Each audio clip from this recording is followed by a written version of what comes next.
اچھا جی، تو میں بتا رہی تھی رشنا باجی کی سٹوری کہ رشنا کے ساتھ اب جو ہوا تھا نا، اس پہ ہمیں بڑا دکھ تھا کہ ایک تو ہوتا ہے نا کہ کسی کے پاس پیسہ نہ ہو تو جی وہ بہوؤں پہ کنجوسی کرے، ایک ہوتا ہے کہ پیسہ بھی ہو، دولت ہو، گھر ہو، ہر چیز ہو، لیکن بس بہو کے لیے نہیں ہے، بیٹی کے لیے ہے، بچے کے لیے ہے، بچی کے لیے نہیں ہے۔ یہ تو تکلیف ہوتی ہے نا، یا بہو اور بیٹی میں فرق کر دیتے ہیں یا بیٹے اور بیٹی میں فرق کر دیتے ہیں۔ جس کے گھر ہم گئے ہیں نا، سب کے گھروں میں یہی دیکھا ہے، یا بیٹی مظلوم ہوتی ہے یا بہو مظلوم ہوتی ہے، لیکن ہم نے برابری کوئی نہیں کرنی، دین سب بھولے بیٹھے ہیں، اسلام سب بھولے بیٹھے ہیں۔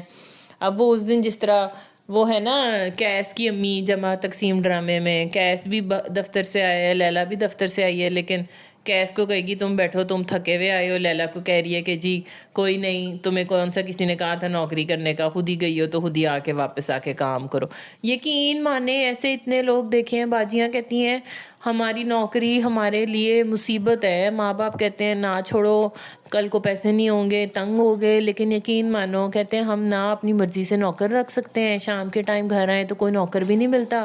اور اگر شام کے ٹائم نہیں تو جی واپس آ کے سارا کام کرنا پڑتا ہے۔ یہ جو رشنا تھی، رشنا کا یہی وہ کہتی میں نے شروع میں 1 مہینہ نا کہا کہ میں نوکری نہیں کروں گی،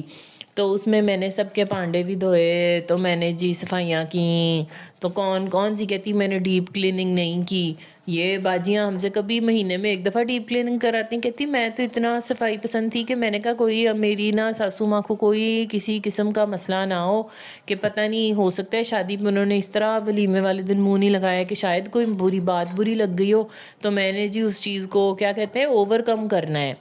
تو وہ اوور کم کرنے کے چکر میں بیچاری نے پہلا پورا مہینہ اتنے ان کے کام بھی کیے، اس نے کوئی کمپلین نہیں کی۔ اب مسئلہ کیا ہوا؟ مہینہ جب آپ اس طرح کام کرو گے، 6 مہینے، سال، کتنا عرصہ آپ اپنا منہ بند کر کے اپنے دل پہ پتھر رکھ کے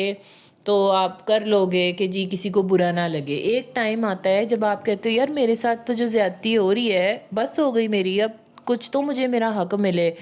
تو اس نے جب اپنے میاں کو کہنا شروع کیا کہ جی آپ آتے ہیں، آپ کے لیے کھانا رکھ دیتے ہیں، مجھے کہتے ہیں روٹی بنا دو، یہ کر دو، وہ کر دو، جب تک میں آتی ہوں سالن ہی نہیں ہوتا، اور پھر کہتے ہیں جی برتن شرتن دھو دو، جب میرا کبھی کھانے کا دل کرے تو کہتے ہیں ابھی تم نے کھا تو لیا تھا، دوبارہ کیوں ڈال رہی ہو؟